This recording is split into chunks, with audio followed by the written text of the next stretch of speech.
অনুশীলনী 4.1-এর 11 নম্বর অঙ্ক। এটা প্রমাণ করতে হবে। বাম পক্ষ নিয়ে নিলাম।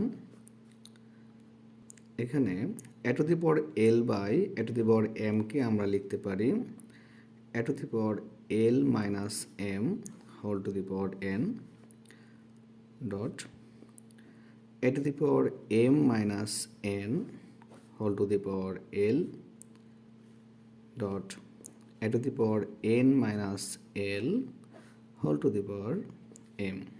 আমরা জানি একই বেস ভাগ আকারে থাকলে পাওয়ার বিয়োগ হয়। এরপর আমরা এটাকে লিখতে পারি a to the power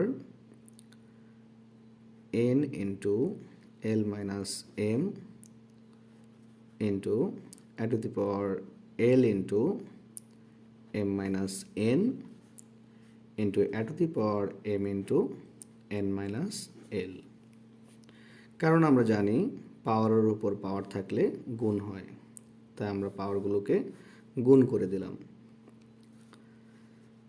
এখানে আমরা লিখতে পারি a to the power nl minus mn into a to the power lm minus nl into a to the power mn minus lm। এখানে একই বেস গুণ থাকায় আমরা পাওয়ারগুলোকে যোগ দিয়ে লিখতে পারি। তাহলে হবে a to the power nl minus mn plus lm minus nl plus mn minus lm। এখানে plus nl minus nl minus mn plus mn এবং প্লাস lm মাইনাস lm থাকায় উপরে শূন্য হবে, যার মান হচ্ছে 1, যা আমাদের ডান পক্ষ।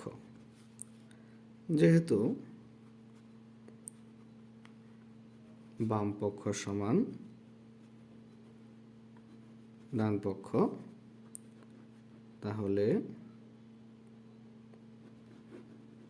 প্রমাণিত। 13 নম্বর অঙ্কে প্রমাণ করতে হবে এগুলোকে গুণ করলে 1 হবে। তাহলে বাম পক্ষ নিয়ে নিলাম। একই বেস x ভাগ আকারে থাকায় এদের পাওয়ারগুলো বিয়োগ হবে। তো আমরা লিখতে পারি x to the power a minus b whole to the power 1 by ab, x to the power b minus c whole to the power 1 by bc, x to the power c minus a whole to the power 1 by ca। এখানে পাওয়ারের উপর পাওয়ার থাকায় আমরা এগুলোকে গুণ দিয়ে লিখতে পারি, অর্থাৎ x to the power a minus b ভাগ ab হবে a minus b 1 by ab এর সাথে গুণ হয়ে a minus b by ab হবে x to the power b minus c ভাগ bc হবে এবং x to the power c minus a ভাগ ca হবে।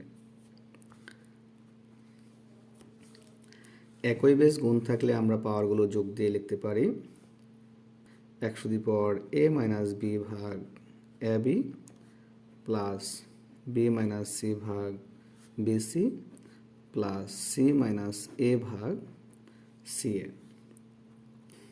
উপরের পাওয়ারগুলো থেকে লসাগু হবে abc,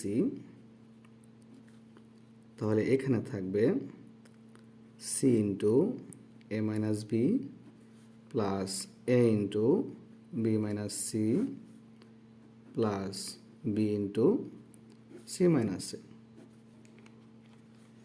পাওয়ারে গুণ করে পাই ca minus bc plus ab minus ca plus bc minus ab is divided by abc। এখানে প্লাস ca মাইনাস ca শূন্য, মাইনাস bc প্লাস bc শূন্য, plus A B minus A B শূন্য, তাহলে থাকবে 0/ABC, অর্থাৎ x⁻0, যার মান হচ্ছে 1, যা আমাদের ডান পক্ষ। যেহেতু বাম পক্ষ সমান ডান পক্ষ, অর্থাৎ প্রমাণিত।